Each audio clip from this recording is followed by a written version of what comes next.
So if you make my word your home, you will indeed be my disciples. You will learn the truth, and the truth will make you free. This morning we were seeing a little bit the difference in the truth, right? So whoever was in the morning, I'm going to be really quick in this because we were talking about there are grades of truth, okay? So we start the lower grade, the worst, is called the error. The error is being convinced of something that is not true, okay? So if you're convinced that Manchester United is the best team in the world, that's an error, okay? It's Real Madrid. So anyhow, the error means I'm fully convinced of something that is just not true, and I'm made for the truth. So whether I like it or not, the heart has a discernment. And if I feed the heart with false things, it starts to suffer. And that suffering turns into anxiety, and that anxiety eventually turns into sadness. Now, from the error, we go to the next level. The next level, which is far better, is to doubt. Okay? I have no idea.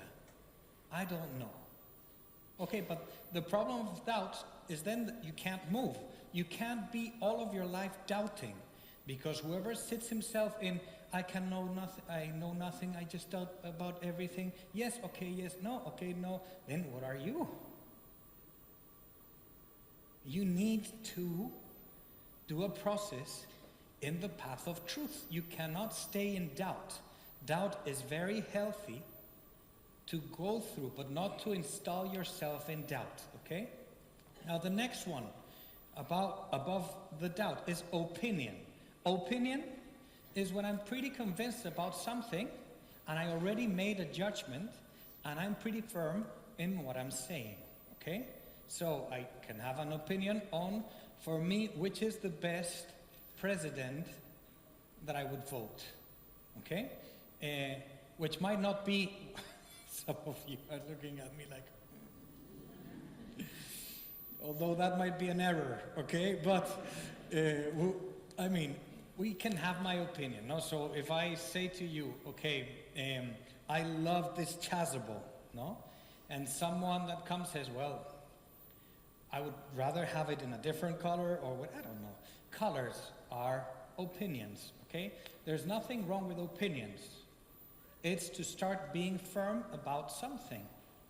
And in that, you can start moving. Now the fourth one, which is the most important one, is the certainty. Certainty is a grade of truth where you have reached the absolute conviction of something that is true.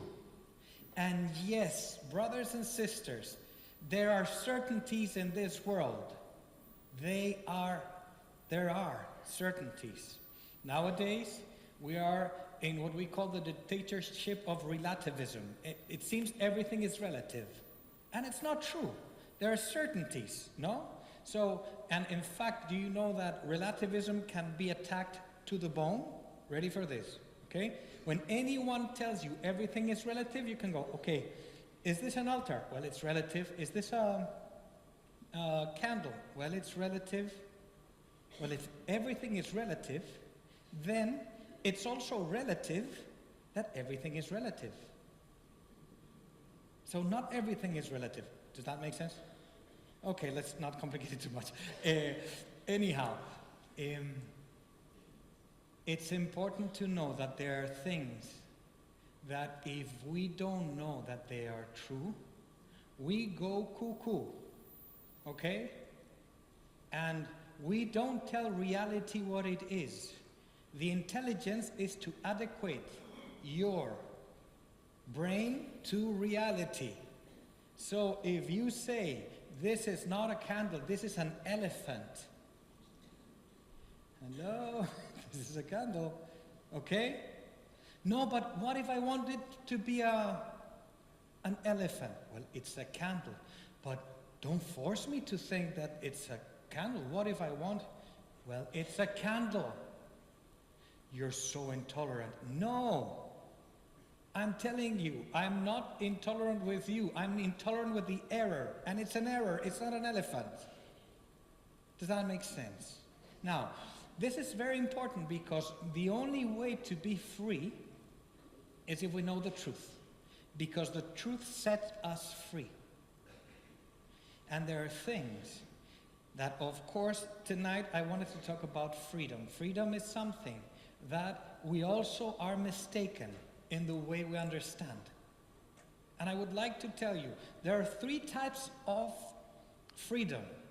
And just as like with the truth, they are increasing. So the first one is the least important, then the second one is pretty important, and the third one is the most important, okay? Now, the first freedom is called physical freedom, okay? Physical freedom means I go like this and it moves. I can go from here to there. I can go from Ireland to Spain. I can move. That's physical freedom, okay? That's very easy to understand. The second type of freedom is called free will. It's the capacity to choose between one thing or the other. I can have an apple tart, or I can have some peanuts. I can be here right now, or I can go just here. This is my free will. Now, that's a very important part. But it is not the last freedom that we have. The ultimate freedom, the most important one, this is Aristotle, okay? The third one, the most important, is called essential freedom. Essential freedom is the capacity to be what you really are. Now, why is this so important? Because until you don't know who you are, you will never be free. And the only way is to truly know who you are. Now, these 3. So freedom, to really be free, we have to understand that there are 3 mistakes that we normally make with freedom, okay? The first one is identifying freedom with free will, to do whatever you want. Do whatever you want. Do whatever you want. So the idea of vacations is I do whatever I want. No? Well, that's a type of freedom. But it's not enough. If you spend your whole life doing just whatever you want, you become an amoeba. You become someone who's like blown with the wind. Now I want to go this way, now I'm going to walk this way. And normally, it seems it doesn't, but you're easily manipulated by marketing because they tell you what shoes to wear, what hairstyle, whatever you have to do. So these are things that are important to know. To do whatever you want is not always freedom. The second important thing, you cannot identify freedom with what you feel, okay? Feelings are good, but they need a wheel. We were talking about this morning, no? To be free doesn't mean do whatever I feel. Why? Because sometimes I feel things that I really don't want to do. And this morning I was putting you the example, no? Every morning I feel I want to crash the alarm watch into the ceiling, no? But why don't I want to? Because I'd rather have a little more money. Because if every morning I do whatever I feel, imagine. Some people just live like this. I remember when I was, when I just entered in the seminary, I had this, I all of a sudden realized that God is true, everything is true, and I was called to be a priest, and I was so happy that I was telling everybody. And some people got it so fast, but other people, I went and I said, you know, God called me to go to the seminary. And they looked at me and said, well, if that's what you feel, it's okay. What? It's like I come to you and say, I'm going to be an elephant. Well, if that's what you feel, as if it didn't mind. No.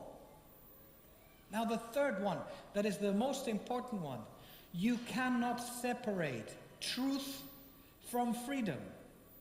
You cannot separate them because they have to go always together, because they have to go also with love. That's another thing that we'll talk later.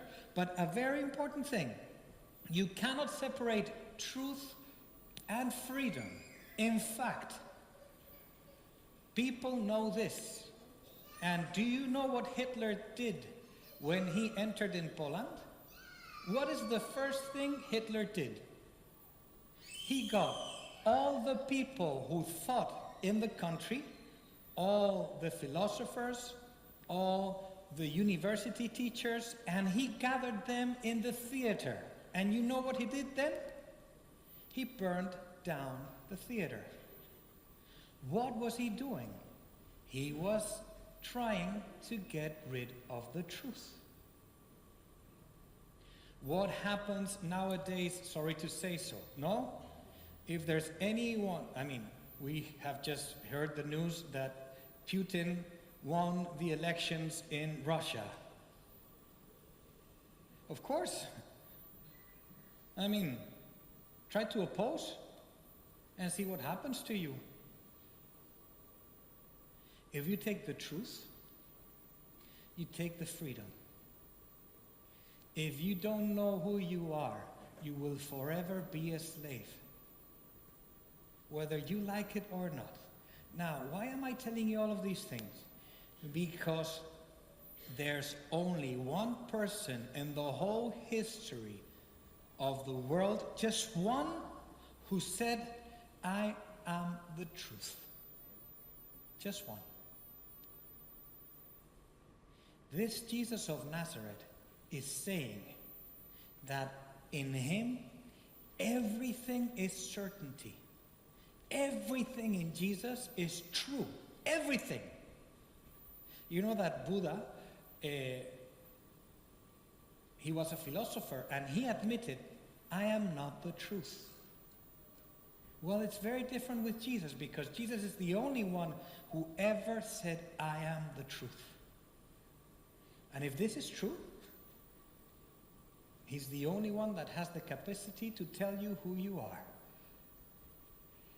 And you know the beauty about the truth, that the truth is amazing. If the truth of what we are would be that God was like Zeus, like they said in the Roman Emperor, that was with the lightning like this, waiting for you to do something wrong to go, voila, no? If he was someone who was a jealous God and just destroyed you if you did something, or whatever you think, no? That is called slavery, because that produces fear. When we are in front of Jesus, you have nothing to fear. He knows everything. And the most important thing, he is the maker. And he decided to create you the way you are. Now, not to lose the freedom, because if the only one important is the essential freedom, you know it because some people are enslaved only because they betrayed the truth of what they were. But you can lose your physical freedom. You can lose your capacity to choose and still be free. Just like the first reading of today of, I don't know how you say it in English, Shadrach, Meshach, and Abednego, okay? Those three, when Nabucodonosor told them, you have to adore my gods, they said, no, that's an error. I wouldn't betray the truth for anything, because if I betray the truth, I lose the meaning of my whole life. I'm just not anymore what I am. You know the problem of nowadays? There's such a slavery in the world because everyone lives through other people's opinions. And that is burning us out, because at the end you don't know who you are. It's like a chameleon. You have to be very nice with this one, very pleaser with this one. Here you have to pretend you're very cross with this, what's happening here or there. Isn't it a mess? Isn't it a confusion? So today, the Lord is asking us, do you know who you are? And if not, why don't you ask me? Because the best thing we can do is to go till the end to see if this is true. We have to prove whether if this is a certainty or if this is what a piece. If this is a certainty, I was having a struggle here. So, sorry, Jesus. I'm so small. Okay. I was certain to do something. But anyhow, who am I? Where am I? Okay. So, you cannot lose the truth of what you are. Because you feel alone. You feel orphan. You don't know where you are. Everything starts to be so confusing. And then sadness creeps in such a way. But this Jesus is telling us something that not only it's true, it's a beautiful thing. So the only thing we can do is to see to the bone if this guy is the biggest liar in the history of humanity, or if this is true. Now, if it's not true, the sooner we get out of here, the better. Okay? But what if it's true? What if it's true that he's ready to forgive you? What if it's true that he's ready to lay down his life for you? What if it's true that your mom who died, or your son that you lost, is in heaven waiting for you with the Lord? Doesn't that make much more sense? Doesn't it talk much more about what you are than the rest of the things? Do you know why I am Catholic? Because my heart rebels against anything opposite to what this man said. And I know it because I suffer like a dog every time I try to believe anything different. And yes, sometimes I think I have much better ideas, and after a while I realize it's an error. No? Now, I always tell this, but you know, your couple is your wife or your couple is your husband. My couple is the Lord. And it's very frustrating because in a couple, normally you both commit errors. In my case, the only one that commits errors is myself. And I'm like, Jesus, I would love just to be right once, you know. But he's so tender with this. Now, this truth never imposes. The truth is never imposed. What you have to try to impose is a lie. Because a lie enslaves. That's why you rebel. That's why they have to make a lot of noise to make you go into a lie. Why am I telling all of these things? Because there's one thing that I think is extremely important. This man of Nazareth said, "This is my body. This is my body." So, one of two. Either we believe that this is truly Jesus, or let's get out of here. Either we know this is the same Jesus of Nazareth, or if not, let's get out of here as soon as we can. With that little boy. Now, let's wait a second.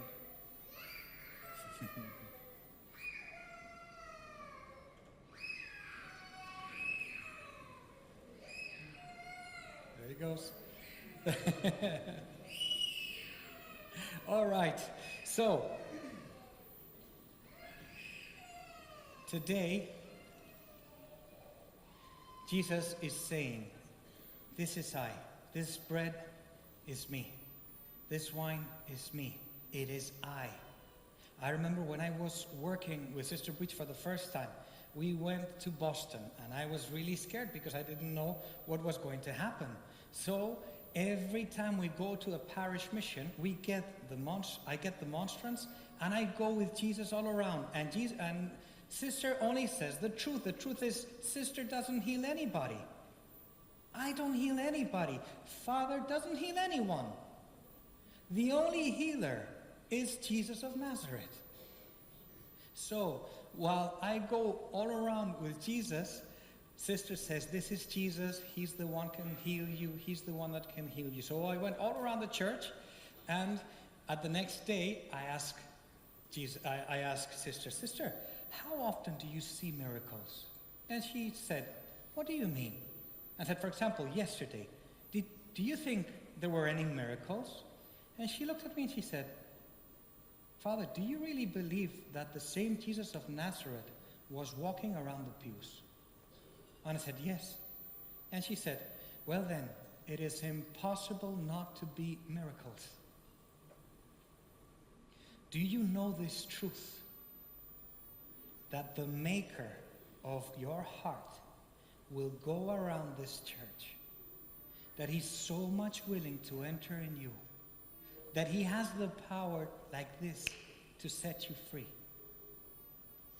Do you need to be absolutely freed? Yes, with an essential freedom.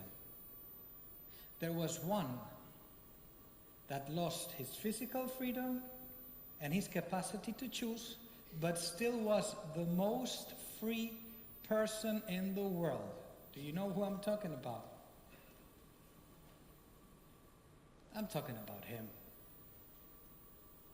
He lost his physical freedom. He lost his capacity of choosing. But this was the biggest act of freedom ever made. This one. So, how to believe? The kids are very good in believing these things. I remember I had a good friend who was in a parish, and he was showing the parish to some little kids. No, they were 6-year-olds. And he said, so this is the altar, that door over there is my house, this is da da da da. And then a little boy goes like this, he says, Father, do you sleep? What? Do you sleep? And he says, yes, why? And he looks and says, because I think if I had Jesus living next door to mine, I would spend the whole night talking with him.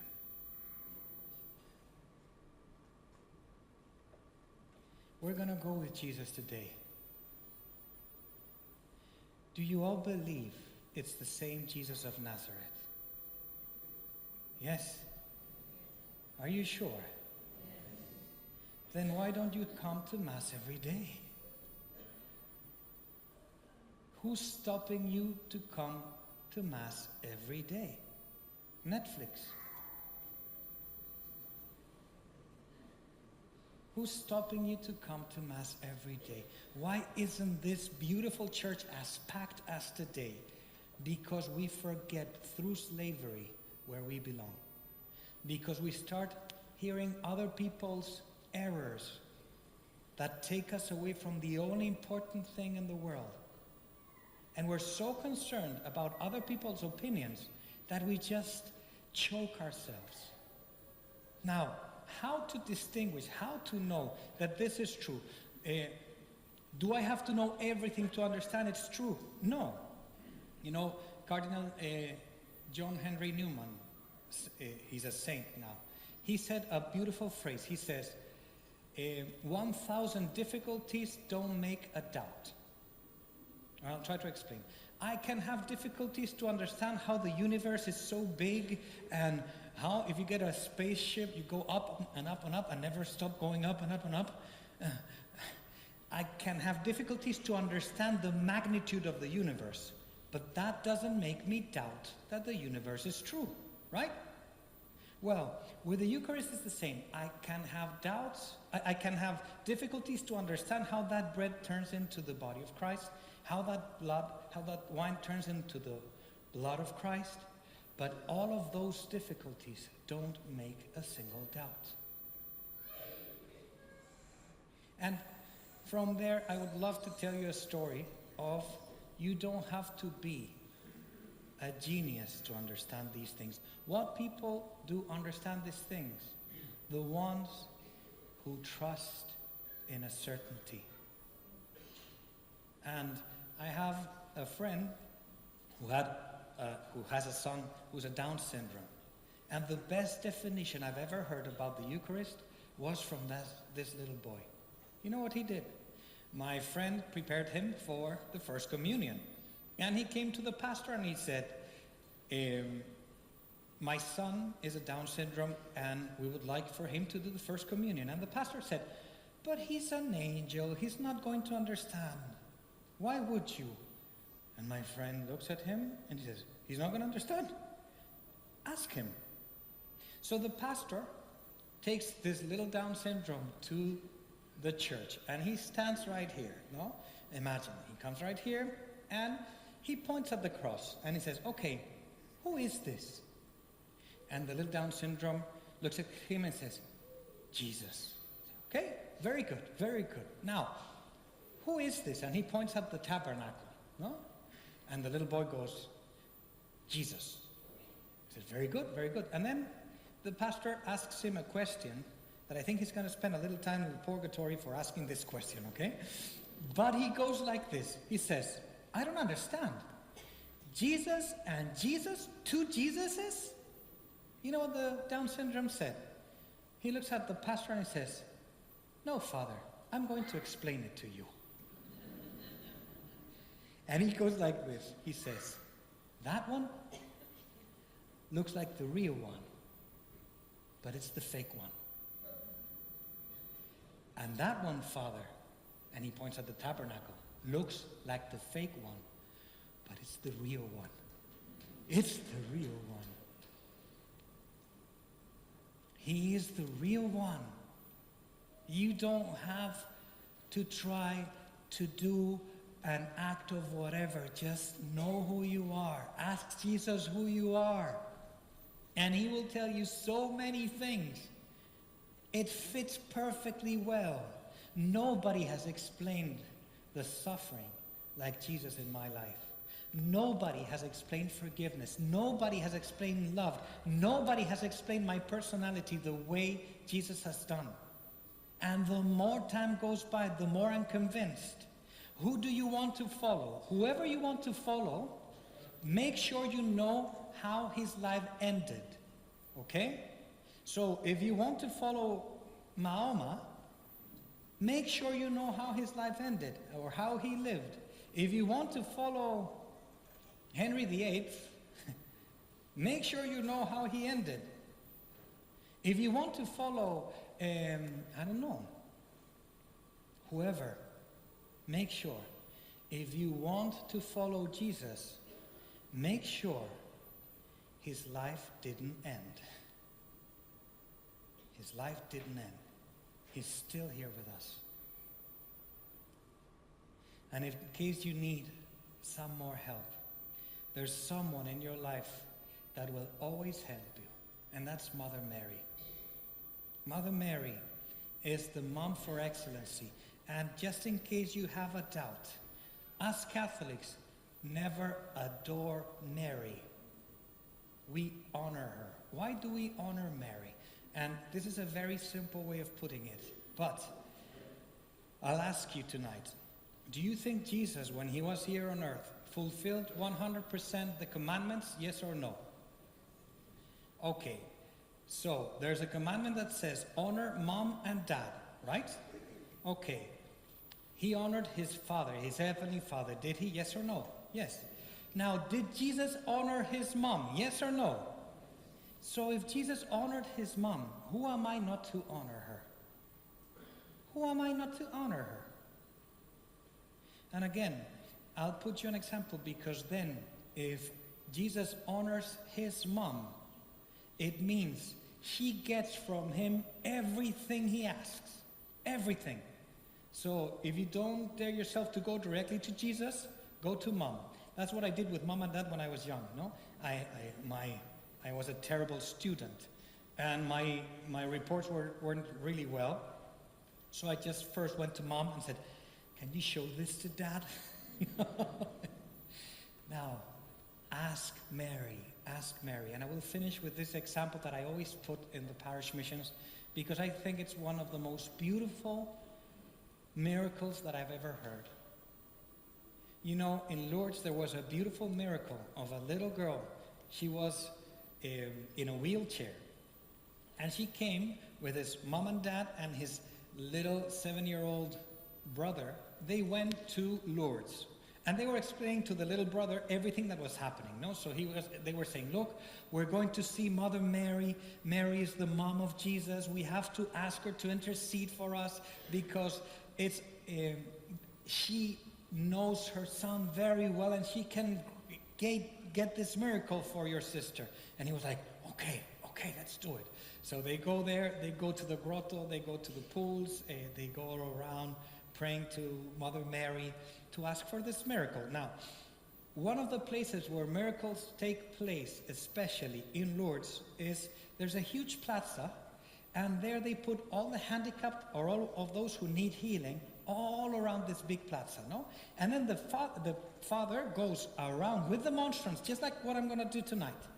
He goes all around, blessing them one by one, and asking for the healing. So this little girl was there with the brother and the parents were explaining to the little boy, look, you see that one coming over there? He is the son of Mary.